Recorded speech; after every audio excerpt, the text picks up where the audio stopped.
आत्ता मी परवा कोकणात गेलो होतो, आत्ता मी व्हिडिओ टाकला, त्यात मी बोललो नाही. मी लोट्यावरनं गेलो, म्हणजे तामिणी उतरल्यानंतर माणगावरनं मी लोट्यावरनं पुढे हातखंबा, पाली, लांजा असं गेलो. अहो काय तिथे हवेची क्वालिटी हो, अक्षरशः तिथं विषारी वातावरण तयार झालेलं आहे. मग ह्याला काय कुठल्या शास्त्रज्ञांची गरज नाही ना. त्या एरियात गेल्यानंतर तुम्हाला जे सफोकेशन होतं किंवा श्वासाला गुदमरल्यासारखं होतंय, किंवा हे रात्रीचं बघा किंवा दिवसा तुम्ही हवेची क्वालिटी बघा, किंवा तिथले तुम्ही काजू बागायतदार, आंबा बागायतदारांची भेट घ्या. त्यांचं म्हणणं बघा की तिथं कुठले रोग आलेत, आधीचं उत्पादन किती होतं, आता किती उत्पादन आहे. ह्याचा काही सर्वे, ह्याचा काही व्हाईट व्हाईट पेपर आहे का?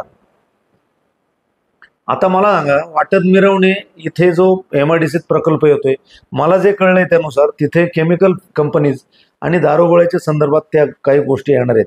आता ते जे जिंदालची कंपनी ऑलरेडी बोंबलतायत लोक तिथं, की मत्स्य व्यवसाय बोंबलला तिथला कलमजी.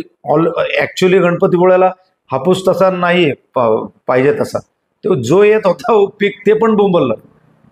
म्हणजे मला सांगा, एकीकडने ही लोक, आता फडणवीस, आपण यांचंच उदाहरण घेऊ, आता जे राज्यकर्ते म्हणून त्यांचं नाव घेतलं मी, ते म्हणले मग प्रकल्प येऊ द्यायचा नाही, आणि मग प्रकल्प आणल्यानंतर परत तिकडनं बोंबलायचं. अहो पण प्रकल्प तुम्ही लोकांना विचारा ना कुठले हवेत ते.